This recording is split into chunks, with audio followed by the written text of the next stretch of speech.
एक ऐसा रेगिस्तान जहां रेत समंदर से टकराती है, जहां जमीन पर फैले हैं गोल गोल रहस्यमयी निशान, जिन्हें देखकर वैज्ञानिक भी रह गए हैरान। जहां रेत में दबे हैं अनगिनत हीरे और टूटे हुए जहाजों के अवशेष, जहां इंसान का जाना नरक के दरवाजे पर कदम रखने जैसा माना जाता है। ये कोई काल्पनिक दुनिया नहीं, बल्कि ये है धरती का सबसे पुराना और सबसे रहस्यमयी रेगिस्तान, नामीब डेजर्ट। यहां दिन की तपती गर्मी शरीर को जला डालती है और रात की ठंडी हवाएं हड्डियों तक को जमा देती है। आज की इस वीडियो में जानेंगे इस रहस्यमयी रेगिस्तान की असली सच्चाई के बारे में। नामीब रेगिस्तान अफ्रीकी देश नामीबिया में स्थित है। ये दक्षिण अफ्रीका का मरुस्थल है। ये रेगिस्तान नामीबिया और दक्षिण अफ्रीका के अटलांटिक तट पर 2000 किलोमीटर में फैला हुआ है।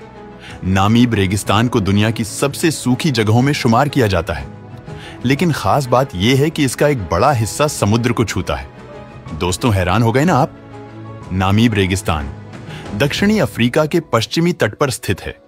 ये अंगोला के नामीब शहर और दक्षिण अफ्रीका की एलिफेंट नदी के बीच 2000 किलोमीटर तक फैला है। नामीब का सबसे बड़ा हिस्सा नामीबिया देश में है।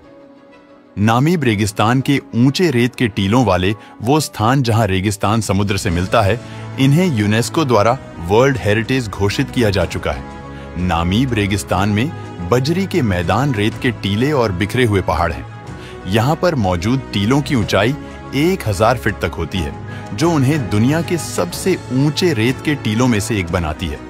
रेगिस्तान और समुद्र के मिलन के अलावा भी नामीब रेगिस्तान में कई खास बातें हैं। नामीब रेगिस्तान में बिल्कुल भी बारिश नहीं होती और ये रेगिस्तान हमारी पृथ्वी पर मौजूद सबसे शुष्क स्थानों में से एक है। ये इलाका 3 देशों में फैला है, जहां करीब 81,000 वर्ग किलोमीटर में सिर्फ ऊंचे रेत के टीले, सूखे पहाड़ और बजरी के मैदान हैं। ये सब कुछ किसी वीरान ग्रह जैसा लगता है। ऐसा माना जाता है कि नामीब रेगिस्तान 55 मिलियन वर्ष पुराना है। इसीलिए वैज्ञानिक द्वारा ऐसा माना जाता है कि यह दुनिया का सबसे पुराना रेगिस्तान है। इस रेगिस्तान में गर्मियों का तापमान अक्सर 50 डिग्री सेल्सियस तक पहुंच जाता है, जो कि वहां 60 डिग्री जैसा एहसास दिलाता है। वहीं यहां पर रात का तापमान 0 से नीचे तक चला जाता है। इसके इसी क्लाइमेट चेंज के कारण नामीब रेगिस्तान इंसानों के रहने के लिए बिल्कुल भी उपयुक्त नहीं है। लेकिन ऐसा भी नहीं है कि यहां पर मानव जनजाति नहीं रह सकती, तो यहां पर कोई नहीं रह सकता। आपको बता दें कि शत्रुमृग, मृग, कृंतक और पक्षी जैसे कई जीवित प्राणी इस रेगिस्तान के वातावरण को अडॉप्ट करने में कामयाब रहे हैं। नामीब रेगिस्तान का सबसे जानलेवा इलाका रेत के टीलों और टूटे हुए जहाजों के जंग खाए पतवारों से भरा हुआ है। अटलांटिक तट पर 500 किलोमीटर लंबे क्षेत्र में फैला यह इलाका कंकाल तट यानी स्केलेटन कोस्ट के नाम से जाना जाता है। दक्षिणी अंगोला से मध्य नामीबिया तक फैला ये इलाका व्हेल के अनगिनत कंकालों और लगभग 1000 जहाजों के मलबे से भरा हुआ है, जो पिछली कई सदियों से यहां जमे हुए हैं। ये कंकाल तट अक्सर घने कोहरे से ढका रहता है और ऐसा नजारा अटलांटिक की ठंडी बेंगुएला धारा और नामीब रेगिस्तान की गर्म हवाओं के टकराने से बनता है। समुद्री जहाजों के लिए इस कोहरे से पार पाना कठिन होता है। इसकी इन्हीं सब घटनाओं के कारण यहां मौजूद स्थानीय सैन्य लोगों का कहना है कि ईश्वर ने क्षेत्र को गुस्से में बनाया है। 1486 ईस्वी में अफ्रीका के पश्चिमी तट के किनारे चलते हुए पुर्तगाल के मशहूर नाविक डियागो कांव कुछ समय के लिए स्केलेटन कोस्ट पर रुके थे। कांव और उनके लोगों ने वहां क्रॉस की स्थापना की, लेकिन कठिन परिस्थितियों में वो ज्यादा समय तक टिक नहीं पाए।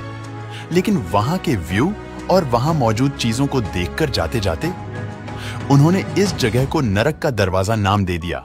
जैसा कि हमने थोड़ी देर पहले जाना कि नामीब रेगिस्तान में गर्मी बहुत ज्यादा होती है। आपको बता दें कि नामी रेगिस्तान के सबसे सूखे हिस्सों में साल में औसतन सिर्फ 2 किलोमीटर बारिश होती है। कई बार तो ऐसा होता है कि कई सालों तक यहां बिल्कुल भी बारिश नहीं होती। आपको बता दें कि इस रेगिस्तान में एक एरिया ऐसा है जिसका नाम है सोसुस वैली। ये एक नमक और मिट्टी या कीचड़ का पैन है जो ऊंचे लाल टीलों से भरा हुआ है, जो नामीबिया के नामीब नॉकलफ नेशनल पार्क में नामीब रेगिस्तान के दक्षिणी भाग में स्थित है। सैलानी सोसुस वैली के इर्द गिर्द रेत के टीलों को देखने नामीब आते हैं। नमक और कीचड़ का ये पेन 50,000 वर्ग किलोमीटर में फैले अफ्रीका के तीसरे सबसे बड़े राष्ट्रीय उद्यान के केंद्र में स्थित है। रेत के टीले तो नामीब में हर जगह है ही, लेकिन सोसुस वैली में बनने वाले ये टीले लोगों को अपनी ओर ज्यादा आकर्षित करते हैं। इसके आसपास मौजूद टीलों का रंग गहरे नारंगी रंग का है। ये रंग असल में जंग का है, क्योंकि यहाँ की रेत में लोहे की मात्रा काफी अधिक है, जिसका ऑक्सीकरण होता है। यहाँ मौजूद रेत के कुछ टीले दुनिया में सबसे ऊंचे टीले हैं, जिनमें से कुछ टीलों की ऊंचाई 200 मीटर तक है। दोस्तों, नामीब रेगिस्तान को हीरे से समृद्ध माना जाता है। इस क्षेत्र में पहला हीरा साल 1908 में खोजा गया था। आपको बता दें कि अफ्रीका में बहने वाली ऑरेंज रिवर समुद्र में जाते समय अपने साथ हीरे ले जाती है, जिसके चलते कई हीरे तट के किनारे पाए जाते हैं। हीरे के अलावा नामीब में तांबे और यूरेनियम के भी भंडार मौजूद हैं। आपको बता दें कि यह रेगिस्तान जितना विशाल है, उससे कहीं ज्यादा रहस्यमय भी है। तभी तो नामीब रेगिस्तान में बनी एक अभूतपूर्व जियोमॉर्फोलॉजी फेनोमेनल दुनिया के कई शोधकर्ताओं और वैज्ञानिक को आश्चर्यचकित किया है। इन्हें परी के छल्ले या फिर फेरी सर्कल्स भी कहा जाता है, जो कि एक घास से घिरे रेत के बंजर टुकड़े हैं। इनकी संख्या लाखों में है। इन्हें देखने में ऐसा लगता है कि मानो रेगिस्तान में पहले किसी ने घास फैला दी हो, फिर उसके बीच में नापकर गोलाएं रूप में वह घास हटा भी दी हो। इन खास प्रजाति के घास से घिरे गोले में कोई पौधा नहीं होता और पूरे नामीब रेगिस्तान में ऐसे लाखों गोले हैं जो कई दशकों से विशेषज्ञों को हैरान किए हुए हैं। पर सबसे हैरानी की बात यह है कि हर जगह उनकी संरचना गोल ही रहती है। सेंट्रल नामीबिया में घेरों का व्यास 1.5 मीटर से 6 मीटर तक होता है। वहीं उत्तर पश्चिमी नामीबिया में वो इसे 4 गुना तक बड़े होते हैं। वहां इन घेरों का व्यास कई बार 25 मीटर तक होता है। बता दें कि वर्षों तक यही समझा जाता रहा कि परियों के ये छल्ले सिर्फ नामीबिया में है, लेकिन साल 2014 में पर्यावरण वैज्ञानिक ब्रॉनविन वेल ने पश्चिमी ऑस्ट्रेलिया के पिलवारा क्षेत्र में भी ऐसे ही घेरे ढूंढे। इन शानदार आकृतियों से हैरान होकर वेल ने जब रिसर्च की तो पाया गया कि ऑस्ट्रेलिया में मिले घेरे देखने में तो नामीबिया के घेरों जैसे ही है, लेकिन दोनों जगहों की मिट्टी की संरचना अलग थी। इसने वैज्ञानिक को और भी ज्यादा चकरा दिया।